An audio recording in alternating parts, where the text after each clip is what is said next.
Welcome to Mentoring Moments. Mentoring Moments is a sub-series of the E-Commerce Edge podcast. It is composed of clips taken from Jason's one-to-one and group mentorship sessions. Hello, everybody, and welcome to another episode of the E-Commerce Edge podcast with me, Jason Greenwood, your host. And before I introduce our incredible next guest, I would love to encourage you to go wherever you are listening to this podcast or watching this podcast on. We try to be everywhere. We try to be on YouTube and Rumble and every audio podcast channel out there. If you could give us a follow and a like, that helps us with the algos, and everybody needs help with the algos. You are our marketing team. Share it with your friends, family, colleagues, anybody you think would benefit from this content. Please share it far and wide. But without further ado, it is my absolute pleasure to welcome Kady Sandel to the podcast. Welcome, Kady. Thank you so much for having me. My pleasure. I'm so grateful to have you along for the ride with me today. And before we get into what you do, how you do it, I'd love to learn a little bit more how you came to be in the space that you're in. I wouldn't say you're necessarily directly in the e-commerce world, which is what we tend to focus on the podcast here, but I would say you're tangentially in the e-commerce world. But what brought you into kind of the creative space, full stop? What drew you in? What caused you to love this and to get into not only branding, design, packaging, and everything to do with brand experience? What drew you into this wonderful world? I love that question because I was just 10 when I decided to become a graphic designer. And so back in Serbia, where I'm originally from, we don't have like high schools like here in the States. Our high schools are specialized high schools. So when I was 10, 11, 12, talking to my mom, I would tell her, I want to make a billboard. And she would ask me, like, you want to be a construction worker? What do you mean you want to make a billboard? And I didn't know how to explain that I actually wanted to make that poster, like the billboard, to design it, to Like use design it, fonts yeah. and colors. Exactly. I just didn't know the right words. So I was explaining, I want to make a billboard. I want to make buildings and stuff. And she's, okay, cool. She wants to be a construction worker. We'll talk about it. We'll Yeah. see how that will Women can do play anything out. they want, right? If she wants to be a construction worker, great. Let's do it. Exactly.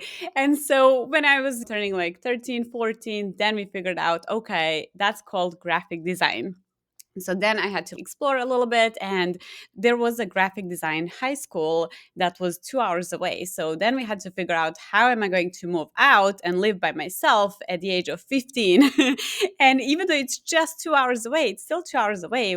For some, it's a big deal for someone who's just 15. So then we found a dorm for high schools. And so I lived in a dorm. It was like four of us in one room. And I became a graphic designer that way. So after my high school, and after I absolutely loved designing logos and packaging and websites and whatnot, actually, it wasn't websites at that time. But I really like designing everything and being like very creative. I decided to go for the Academy of Arts for graphic design, and that's when website design started showing up and packaging design more often and so on.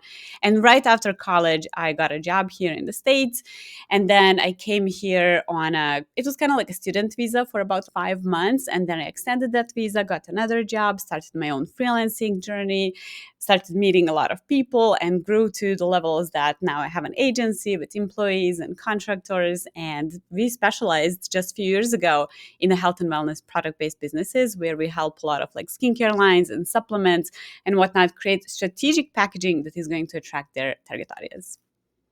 That's a What long what story short. what a story. That is actually cool. I don't know that I've met that many people that knew that young what they wanted to do and what they wanted to, like most kids, I don't know, maybe young boys maybe say, "Oh, I want to be an astronaut," or they just say random things that maybe strike their fancy. But it sounds from a very young age, you knew you wanted to do something creative, and you've Yes. been pursuing it ever since. Yes. And I feel even now, so right now I'm 34, I will be 35 this year, but I whoever I talk to, I'm always like, this is literally the only thing I've ever done in my life. I don't even know what Wow. else I would do, and I still love it. I still wake up at 5 a.m. thinking like, what can I work on today? Like that's it. It shows the level of passion that you have for this. And I've only been doing ecom for 25 years, so definitely a lot less time than you've been in the creative industry. But what I find super interesting about this is that in a world of same products in a world of being able to get stuff direct from China, in a world with crazy tariff stuff going on and people worrying about supply chains and everything else. The one thing that seems to remain and the one thing that seems to continue to be a differentiator is brand. And so, what does a brand stand for? What does it do? I think when we think about marketing versus branding, marketing is what we say about ourselves, branding is what other people say about us or what other people perceive about us. And so, I find it super interesting that regardless of how automated things become, regardless of how far we advance from a technology perspective, from a digital commerce perspective, from a large language model and chat perspective, regardless of how far we've come and how far we have yet to go in that regard, brand seemingly, whether it's a personal brand, whether it's a professional brand, whether it's a product brand, whether it's packaging related to branding, it almost doesn't matter. The reality is, even for me, when I look back across my career, I wouldn't have the business I have without my personal brand, for example. Hmm.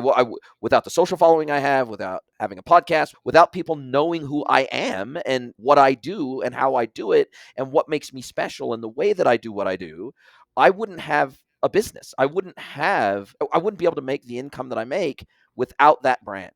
And it feels like in an age where almost everything else is getting extrapolated away and arbitraged out of commerce, brand stands alone as something that has stood the test of time and seems like it always will. Yeah, definitely. I used to be a graphic designer and I always go by that. Oh, I am a graphic designer because it's easy for people to understand. But basically, I am a creative director and brand strategist first. I Mm-hmm. used to design packaging that looks nice, but that doesn't necessarily mean that it works. I Mm-hmm. used to talk to clients, so e-com business owners who are trying to grow and sell more products. I used to talk to them like, "Oh, you need logo and you need colors and you need packaging and a website." But I never talked about mission, vision, core values, and everything that a brand actually stands for because it's not just the visuals. Yes, the visuals need to look nice, but also the main point of those visuals and the main result is to make more sales, right? Because who cares? You can have the best packaging in the world, like the best design packaging in the world, but if it doesn't talk to your target audience, it's not going to work. Then why have it? And now looking back, when I worked at because I've now worked with over 300 brands and I started counting like a few years ago. So now it's probably even, I don't know, 350, 400, I don't even know. But looking back at brands who I worked with 10, 15 years ago, it was all about, do you like red? Do you like yellow? Do you like blue? But never about the actual brand and what it stands for because I didn't know. And now, especially these days with the rise of AI and everything can be now digitally created, like in Canva or even Adobe files or programs, but it's all about AI. So now you have to figure out how you're going to stand out, and that is either your personal brand or your like brand's brand. But it's all about being unique and different, and it's not just about the colors and fonts and packaging design. Like you have to figure out how to stand out and how to show your face and be there for your target audience. Yeah, and I think what I have witnessed over the last couple of years in particular are brands need to have an opinion on whatever they do, whatever they're doing in the world, whatever they're putting out into the world, whether it's a digital good, a physical good, doesn't really matter.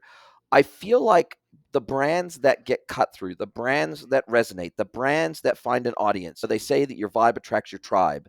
Brands that are able to actually develop a tribe, they're very opinionated on something. They take a stand. Like my mom used to say when I was young, if you stand for nothing, you'll fall for anything. Famous saying. And I feel like the brands that get lost in the sea of sameness are brands that that they don't really take a stand on anything. They don't really have an opinion about how something should be done. They don't have an opinion about how something should look. They don't have an opinion about how something should feel. They don't have an opinion about how an experience should resonate with the customer.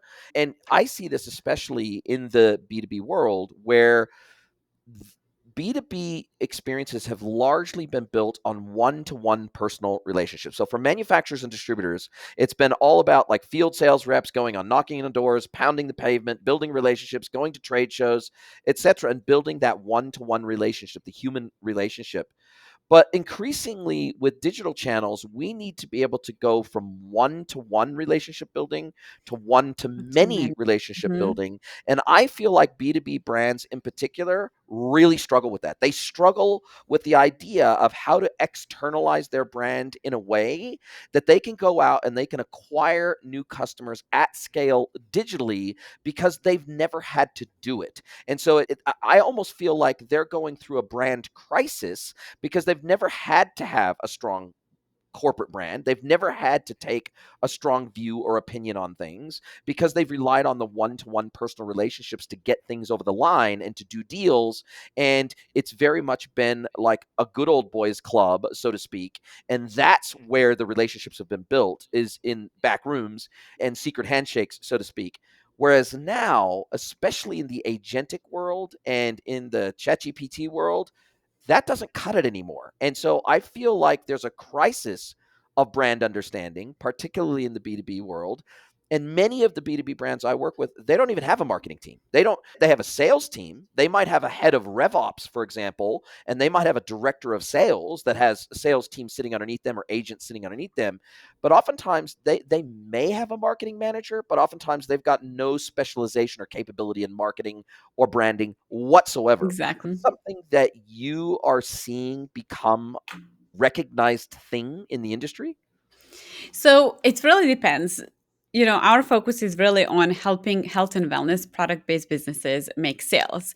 And we've done it like so many times. But what I always say is that a brand is like a person. So if we don't define that brand, it's not going to work. It's the same if you're looking for friends and you just meet someone who's blah, like you don't want to hang out with them anymore. So it's very similar with brands and businesses. Like you have to define your own business and your brand and work on those brand attributes. So brand attributes are basically descriptions of that brand. Is it luxury, affordable? Is it fun? Is it even boring? If it speaks to the right target audience, it can work, right? I had a potential client. We never worked together, but I had a potential client. They had, it's like a stick with some sponge at the end, and it's like for cleaning ears. So it's not like a Q-tips, but something very similar. And when I asked them who's your target audience, they said everyone with ears. They looked at me like so weird, and I'm like, no, you are weird. Yeah. I get it, but also like you have to know who your target audience is. That doesn't mean you're excluding anyone. It just means you're intentional about how you're going to grow your business, even in our family. So it's four of us, right? I have two kids and a husband. And yes, we all have ears, but I would probably be the decision maker when I go to a grocery store, or my husband. It doesn't matter, but you have to know your target audience, how old they are, where they live, and not just demographics, but psychographics, what makes them purchase from you. And so a lot of brands, a lot of B2B brands, like skip that step and go with, oh, how are we going to make sales? How are we going to grow? We don't know. And it all starts from the brand strategy, and then we translate that into visuals, and then marketing comes after that. And as you mentioned, many brands don't have marketing because they're blending it. They think it's the same thing, or they would post on Instagram and TikTok shop and hope something will happen, or they try to go to Amazon and then it flops. It's like there's a lot of different things, and I feel like every, now Vanessa, you mentioned social media, but I feel like every platform can work. It just depends on how you're going to position your brand as the best possible option for your ideal clients.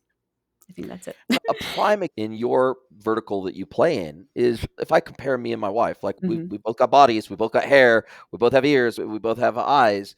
But like, even if I just think of our personal care regime, or I think of even the stuff that's in the shower, like I've got one bottle in the shower for me, and there's And she like probably has nine. and there's 10 bottles in the shower for her. And I use like one product for absolutely everything. And she has one, each product does a specific thing. We got shampoo, we got conditioner, we got body wash, we have shaving stuff. It's very niche. Like Yeah. everything that she uses is very niche for what she needs it for. And that's important for her. Whereas for me, I'm totally utilitarian. I'm like, what is the single simplest, fastest way I can get in, get out, get clean? And I'm not saying every guy is like me, but I definitely represent a Most. certain of dudes out there. And so I feel if you don't know who your audience is, and you just said, okay, we create a shampoo, for example, if you don't know whether your target audience is somebody like my wife or somebody like me, then how can you craft messaging that is going to it's impossible to craft messaging that's going to resonate with both of us. It's impossible. Exactly. It's Exactly. just never going to work. And so I totally get what you're saying, because I recognize it even in my own life, that the things that I like or my priorities in the things that I buy are totally different in many instances to the priorities of what motivates my wife to buy. Even if it's the same Exactly. item, even if it's the same item, the motivation is often different. Different. The same is with, have you heard about the brand Scrub Daddy? Yes, Like of the course. sponge, Yeah, right? famous with the That smile on it just and everything. yes. So it doesn't resonate with me at all. I don't know why, but I know Yes. why. Like, but I when I go to a grocery store and I see it, I'm just like, okay, it's just not for me. So I don't know exactly who their target audience is, but like my husband bought it, and I was like, why did you buy that? It would never even come to my mind. But I guess Yes. he was their target audience because it makes sense. You know how you put the spoon in the mouth to Yes. clean, and the fork and whatever. And I'm just thinking you can just use a regular sponge or you just put it in the dishwasher. Yeah. Yes. But he's an engineer, and so he thinks like strategically and all of that. And I'm like, okay, whatever. Yeah. Yeah. And look, I get it. And I feel like, especially with digitally native brands that started out digitally and they've always been digital, whether that's a D2C brand, whether it's a B2B brand, doesn't really matter. The digital native brands that never really had physical stores, they never sold through physical channels, and they've always been digital, whether it's services or products. I feel like they, in many instances, they missed out on the need to do any kind of branding exercise, because they thought really all we need, if we're only going to have a website, or if we're only going to have a logo on socials, or if we're only going to have a logo on Amazon, or whatever the case may be, then they're like, do we really need to go through a brand, like a proper branding exercise? If all we need is a few digital assets to get us going online, then do we need to go through a brand exploration and definition exercise? Because we don't really need that for the real world. I But love that you're talking about that because most of our, sorry for interrupting, but I just have to. yeah. Most of the brands and companies that come to us, they're looking to rebrand because they didn't do that at the beginning. They just needed a logo and a website and just packaging, just so they have something.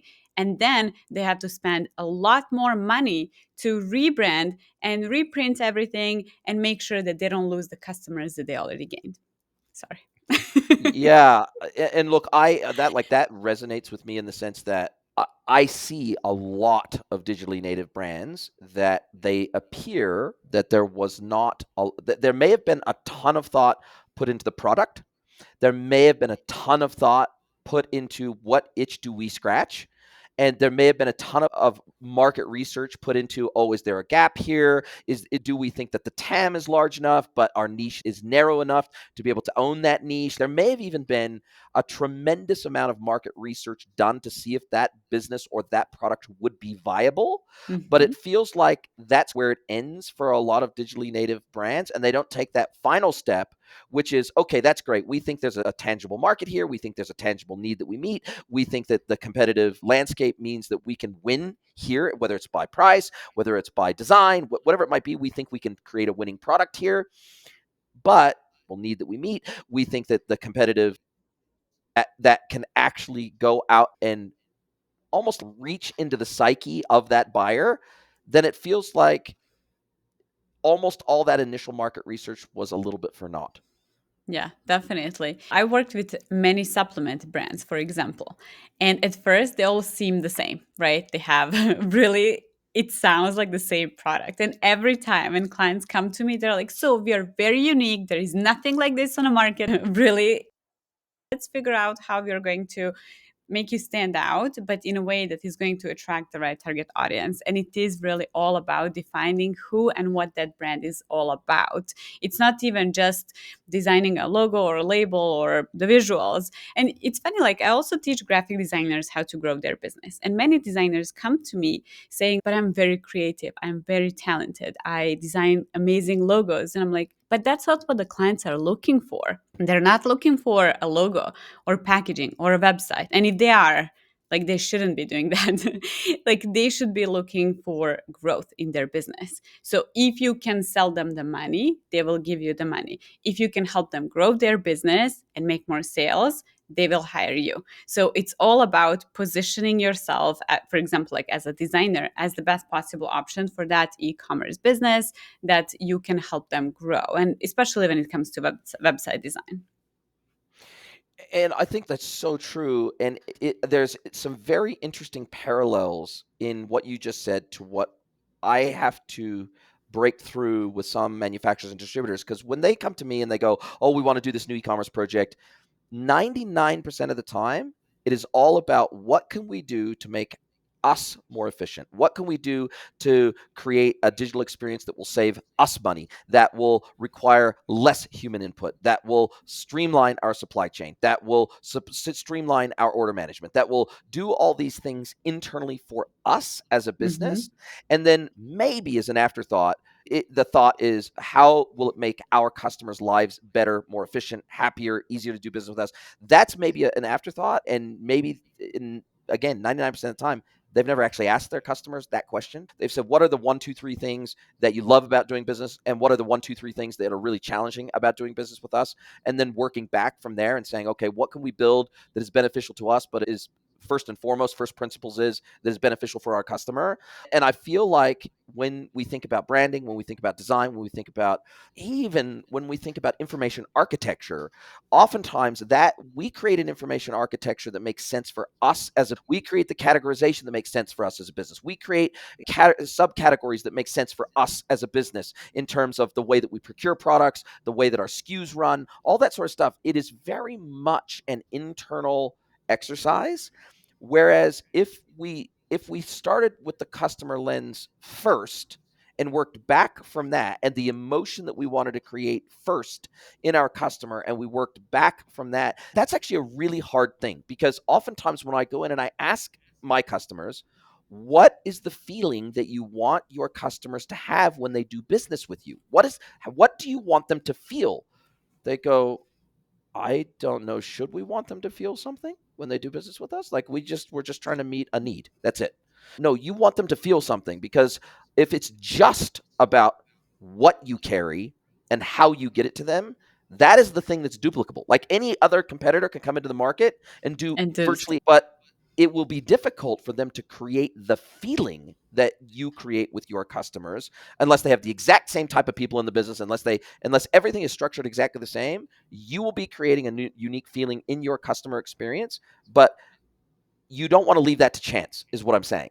And yeah, a exactly. lot of Because businesses, they will, they leave it to chance.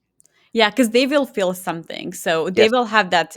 I always talk about first impression, especially if it's a product based business that is in stores. But even when it's like just e commerce, when it's just online, it still makes that first impression. If I'm looking for, let's say, supplements for unbloating or something, I am going to open 10 different tabs. I will go through reviews, especially when it comes to like supplements. I'm putting something in me. Like I have to do a better research than buying a, I don't know, coffee cup or something. It's deeper. And I will open 10 different tabs. I will scroll. I will look into ingredients. I will probably now even ask ChatGPT now what those ingredients mean and go even deeper and deeper. So it's very important to know the psychographics of your target audience, because it's not just about demographics. As you mentioned, it's very important to know like that feeling that you want to evoke when talking to your target audience. And many brands simply don't know, or they say, I want them to feel healthy. Okay, I get it, with those supplements or whatever. Like that's not a feeling, that is maybe the result of your product, but the feeling is you want them to feel excited. You want them to, like, what is that like feeling that you want to evoke when they see your product? Yes. Even before they use it. And what's interesting about this is that I thought after COVID, QR codes would just take off and they would be absolutely de facto on everything everywhere. And I know that there is some work with GS1 to replace barcodes with QR codes, etc. And that's going to happen, I think, within the next year or two. But Mhm. I assumed that many brands would get religion around QR codes, but it hasn't seemed to have happened yet. And but there's a couple of brands I think that have done some really smart stuff. There was an Australian wine brand that on every single vintage and bottle of wine, they put a QR code where you can scan. It will open up a video of that vineyard where those grapes came from. You will see an interview with the wine master, whatever it is that controls the vineyard, controls the growth, controls the harvesting, all that. You will even be able to see videos about that specific vintage. Oh, this year there was a lot of rain, and so therefore it had higher acidity, whatever it is I'm not a wine expert, but Yeah, yeah. whatever it is about that specific vintage or that specific grape or that specific vineyard, you are immediately immersed into storytelling, visual storytelling by that QR code. You're plunged into their world, right? And it's almost like a behind the scenes view. You feel like instead of this just being this bottle on a shelf, I'm drawn into the story of how that wine even got to be in that bottle and how that bottle got from wherever to wherever into my hands. And I feel like that level of storytelling is totally doable with Bridge. And there's a number of other technologies out there that can create QR codes at scale, integrate them with your ERP system, integrate them with your PIM system so that they're linked with the right SKU, all that. Like there's ways to automate this, but you actually have to give a shit about that your customer has to go through the effort to make this happen. So that's the thing I see missing is the desire and the effort to make this happen. Yeah, and when you mentioned that QR codes, like simply, we all thought that's gonna be like a next boom, right? But I've scanned so many useless QR codes that Yes. now I'm just lazy to even take my phone, Yes. unlock it, scan Yes. it, and then I get nowhere. Or I get to a boring website or someone's LinkedIn profile, and I'm like, I don't even know who you are nor what you do, and now I'm getting like to your profile. What do I And do with now I it? don't care. Exactly. And not just that, but now even if I go to, let's say, a winery and I'm trying, like I see a QR code, I'm like, do I scan it? No, I don't feel like. So now I Yeah. feel like it's getting challenging for business owners to actually have a QR code that people will care about, Yes. right? I agree. I couldn't agree more. And what's interesting is I don't know how much work you do. I know you probably work with a lot of pure play beauty brands, but what I have been shocked about is that more retailers don't use QR codes at the point of display. So for more information about that product or to see so I don't know, let's say you sell air fryers, Mm. right? You might you might carry 50 air fryers in your range, but you might only have room on your shelf for 5 of those air fryers, right? So why wouldn't I have a category linked QR code that people can want to see more information about our full range of air fryers and all information about it? Follow this QR code, takes you to the category, boom, all the information opens up on your phone right then and there, and here we go. Or in the case of a beauty item, why wouldn't we show, for example, all the R&D that went behind that item, all the things that happened in a lab to find just the right mineral that did this exact effect or created this exact color. Like, why don't we get, apart from, obviously like Fenty Beauty and things like that, these influencer led brands, they are creating content that they tell their story of how they got into the industry and how they decided which products they wanted to create and how this new line just dropped and, oh, how I love it and all this sort of stuff. So that's great for them. If you're an influencer led brand, if you're a star led brand, then maybe you don't need to do that. But if you're not, I feel like the storytelling part through brand or the branding through storytelling, I guess, depending on how you look at it, I feel like that's a lost opportunity.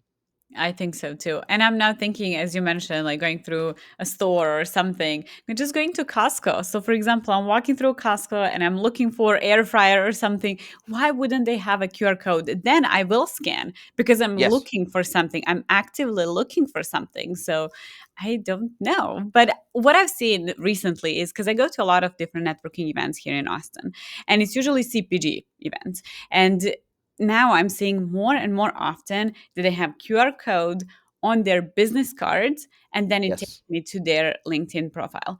But which is fine because I'm talking to a person, but the brand can definitely benefit from something like that too.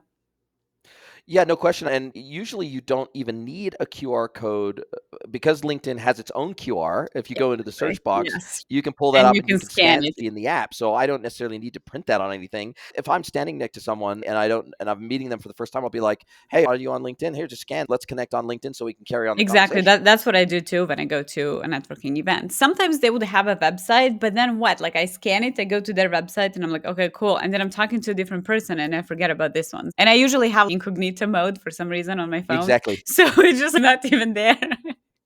Yeah, it's an interesting this dynamic of becoming more digitally led. I think it's causing a lot of businesses to struggle. And Hmm. what I'm also discovering because I've redirected all of my web searches. I use Brave as my browser. I have a plugin in Brave that redirects all my queries directly to ChatGPT and pulls up the responses in ChatGPT. So I don't even use Google anymore, except in very rare select situations, and I'll choose to use Google. But 9 times out of 10, I'm using ChatGPT now. And what I find is that the way in which ChatGPT serves up responses is very different to the way that historically Google would have ranked rankings in the SERPs, right? Hmm. And it takes into account not only the depth and breadth of information about a topic or a product or a person, but what I'm seeing is they base authority on how long that content or how far back it can find information about you. Now, I've been putting content out into the world hard out for over a decade. So, like the earliest mentions of me on the internet around my content, even the dates of some of my videos on YouTube are like 10 years ago.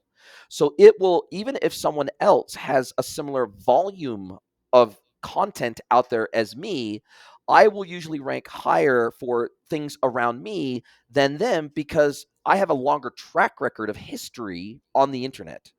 And I feel like a lot of brands, what's that saying about trees? The best time to plant a tree was 10 years ago. The second best time is today, or whatever it is. Yeah. I feel like brands, until they really are starting to put out branded content that is speaks to the one, two, or three pillars of their brand, until they start doing that at scale, they're going to really struggle in the GEO era. They're really Yeah. going to struggle with that because if they're new to the market, it's going to take years for them to get enough credibility digitally to be considered in GEO. And so I feel like anybody who's saying, no, I can't really be bothered with that. We're gonna just do socials, or we're gonna do giveaways, or we're gonna do pop-ups, or we're gonna sell through Amazon, whatever it is. I think this concept of needing to be all present across every digital channel, I think that's becoming more of a thing. Being omnipresent online always had its advantages, but I think now in the GEO world, it is now more important than ever before to be brand aligned in the way that you communicate on all those channels so that we so that the likes of ChatGPT knows, okay, these are the one, two, three pillars you stand for and that you speak to. I feel like niching down is a superpower, and it's Yes. proven to be the case for me, and it's proven to be the case for my clients. The tighter the niche, the easier it is to own and dominate that niche. Whereas if 100%. you try to be all things to all people, forget it. Never going to happen.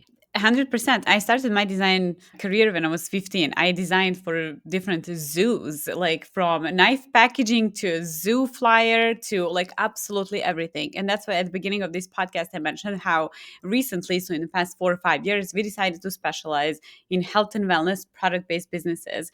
And we are getting way more clients than we used to have because now we've really not just that we decided to specialize and one day I changed all the keywords on my website, but it's all about really then becoming an expert. Now I really know a lot about skincare products, supplement products, even pet supplements. Like we work on all of that, bath bombs, like so many different things, but they're all under health and wellness. And I'm really good at that. And then even when I hire, because now we have a brand designer, graphic designer, web developer, like everyone within my agency, I wasn't looking for a random web designer or website developer. They have to specialize in Shopify first. And Mhm. then from there, maybe like WordPress with WooCommerce plugin and other options. But it was Shopify first because most CPG brands are on On Shopify. So Shopify. Yep. exactly. Or So will be. everything, yeah, exactly. So everything became so much easier when I decided to specialize. And the same is for product-based businesses. When we are working on a skincare line, if they're just like, oh, it's just moisturizer, I'm like, no. it's a moisturizer for, is it like for teenagers? Is it for elder? Like, you have to know who it is for. You have to specialize. That doesn't mean you're excluding anyone.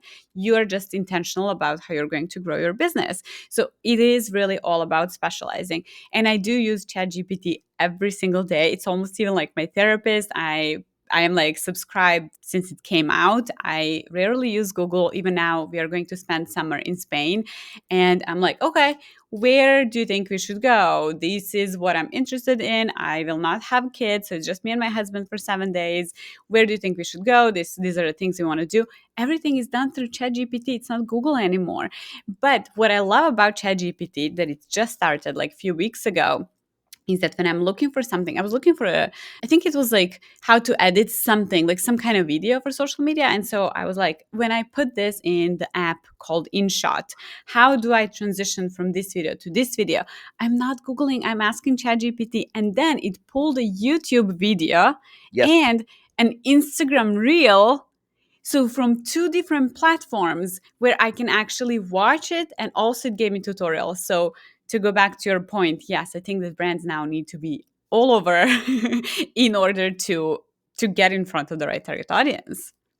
Yeah. I mean, if I, like, for example, let's say I was I don't know, let's say I was an 18-year-old girl, and let's say I live near the beach. And so let's say I regularly go to the beach. I regularly get in the water. I'm regularly suntanning on the beach. I might ask ChatGPT, what is the best moisturizer for after ocean swimming skincare? I might get that granular if this is my scenario, because what we're doing is we're moving away from 1, 2, 3 word queries to sentence-based conversational queries in the ChatGPT world. So I might describe to ChatGPT, hey, I'm a competitive ocean swimmer.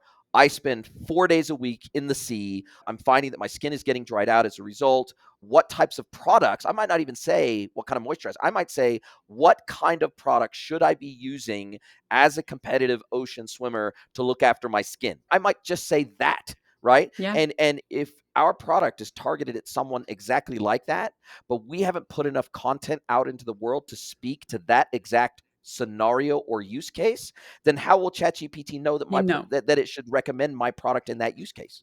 Yeah, and that's how I think a couple of years ago, maybe a year ago, I started having eye bags and started getting like more wrinkles. Okay, I'm 34. I guess that's when it started. And I was like, so I was asking ChatGPT, is this normal? I knew all of that, but I still want to talk to someone. It's almost like my best friend, right? And then I said, I'm not taking any supplements at the moment. Do you think I should? I do have some biotin and stuff that's good for like your nails, skin, and hair, but it's like a little bit generic. So it's, what do you think I should be doing? And then it asked me, and then I also said, and it's really like all about your input. So then I said, ask me any clarifying questions in order for Yes. you to get more information about me so that you can truly help me. And Yes. then the response was, how many like hours a day do you spend in the sun? I'm like, not much. Yes, I am in Austin. Yes, I get it. But we're mostly inside. And even when we're outside, we're like in a shaded like patio, whatever. And then he told me, okay, then you need vitamin B, you need this and that. Then you need, so now I have a full like supplement list. Cabinet. And Yeah. yeah, exactly. But I also didn't just take that to account. Okay, that's it. Then I went to Google to ask for more information and then Yes. to see some reviews. Then I went to Amazon to see random products just to see what people are talking about, then if it's actually helping and changing and stuff like that. And now I have literally, I don't even know, 1, 2, 3, 4, 5 different supplements. I sometimes forget to take them, but most of the days I do take them, and I don't have the eye bags anymore. I don't know if it's supplements or not, but I think it is.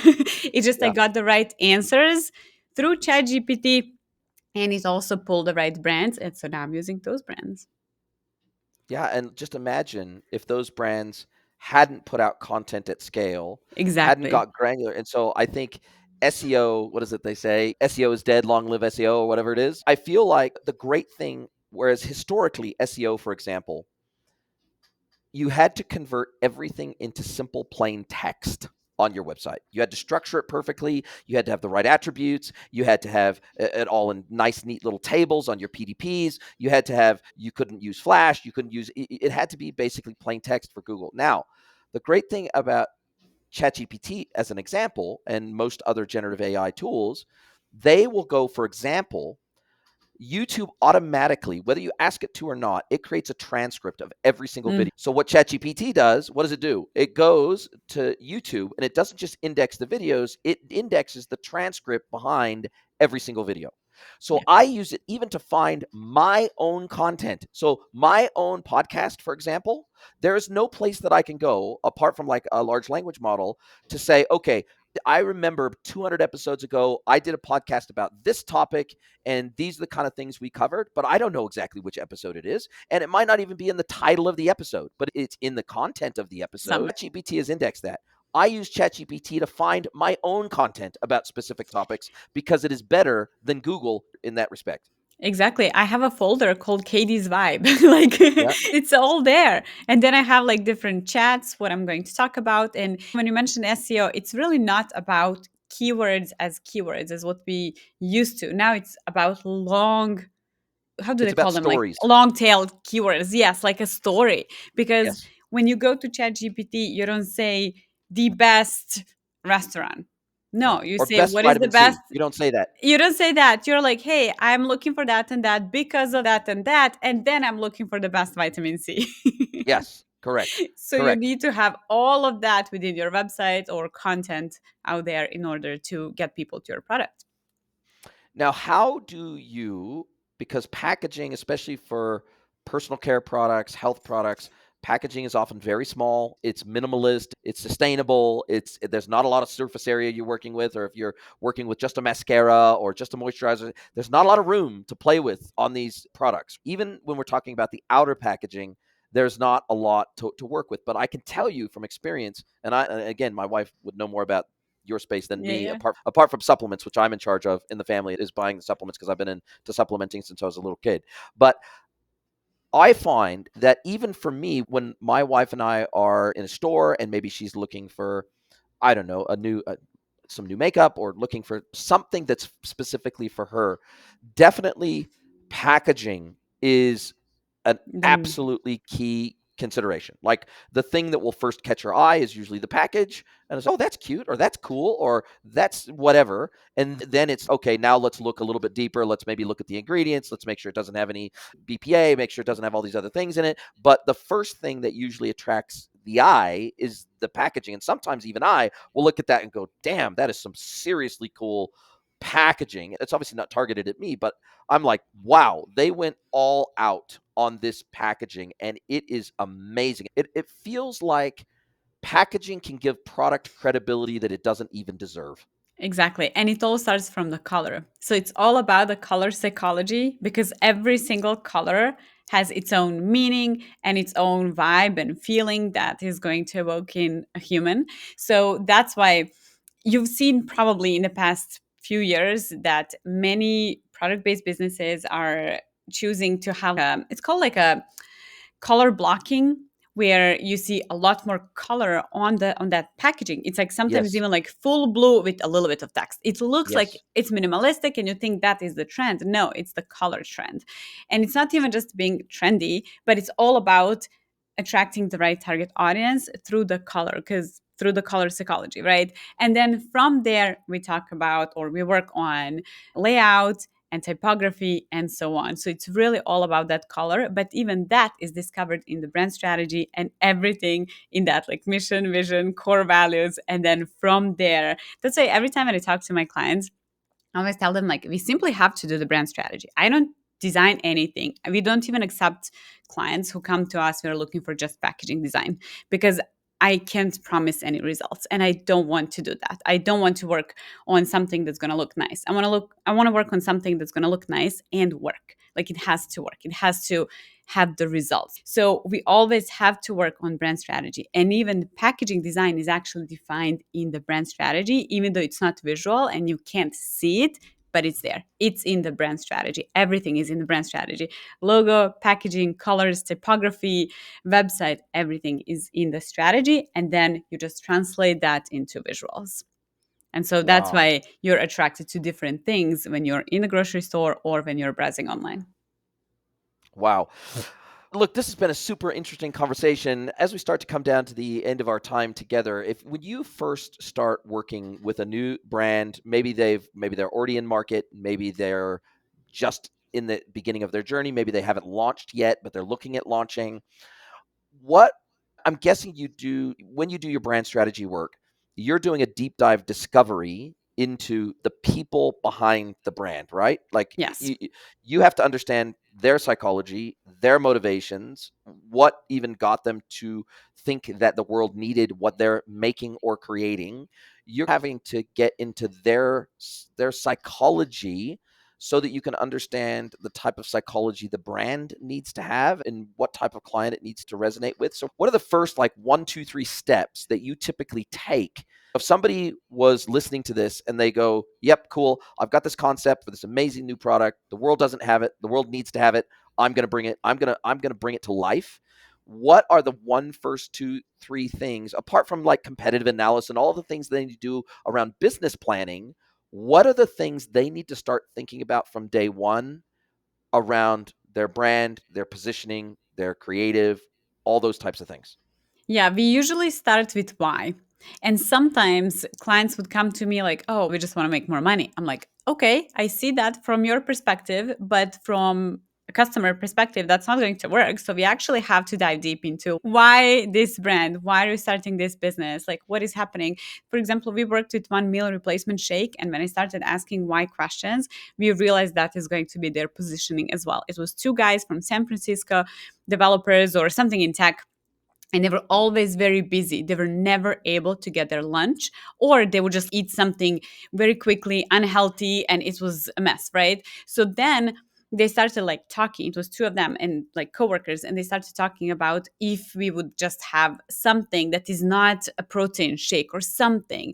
Then they started looking into meal replacement shakes, and they stumbled upon like a few different ones. They tried them, they didn't like the taste, and it was just like this the whole whatever over 6 months where they can't find something that's going to replace their lunch. And I just love that story. So we started from that why story, and we tell that story everywhere. We try to tell it on the packaging, even though it's small, right? But they now have a bigger packaging. So there is room, not just like text, but also like through visuals and different placements and stuff. But we say it on the website, wherever they go to an event or something, it's always that story. It's always storytelling. That's where it starts from. It's why. It's not just the money. Yes, they are maybe rich already or were rich and now they're even more Richer. because yes, exactly, because their brand is like very successful. And then from there they even once they learned like how to make an e-com business successful, then they started like daily and night supplements and stuff, and then they started like building different companies.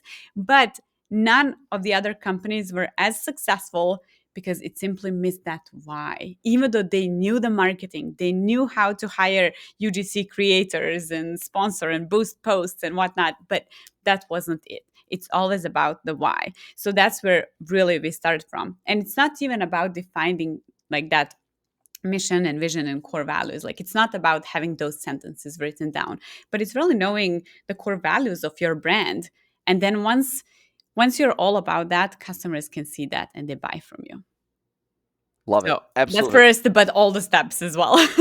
Oh, no, I get it. That makes complete sense. Yeah, I think it's very Simon Sinek of you, but I think it's totally appropriate when we start this Yes. type of when we start this type of conversation. This has been so enlightening for me. It's been so incredible to learn more about what you do, how you do it, why people like you need to exist in the world to help shepherd these brands down the right path to resonating with their customers. Now, if people want to learn more, they want to get a hold of you, they want to chat about all things brand strategy, positioning, packaging, etc. I'll drop a link to your LinkedIn profile and your website in the show notes. But other than that, what's the best way for people to get a hold of you and have these conversations? LinkedIn is the best way. So they can just go and search Kady Sandel, or they can go to Aventive Studio, which is our website, and there's a contact form. They can get a hold of me.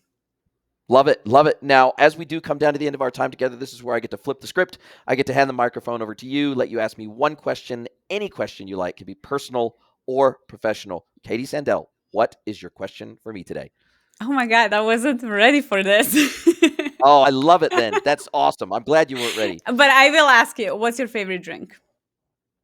From an alcoholic beverage perspective, bourbon is my poison of choice.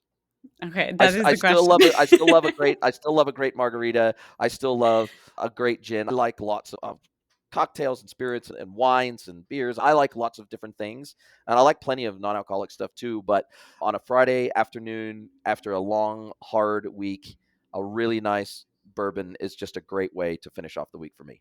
Yeah, I love that. And I can understand from my husband's perspective, not from my perspective. That's not my drink of choice.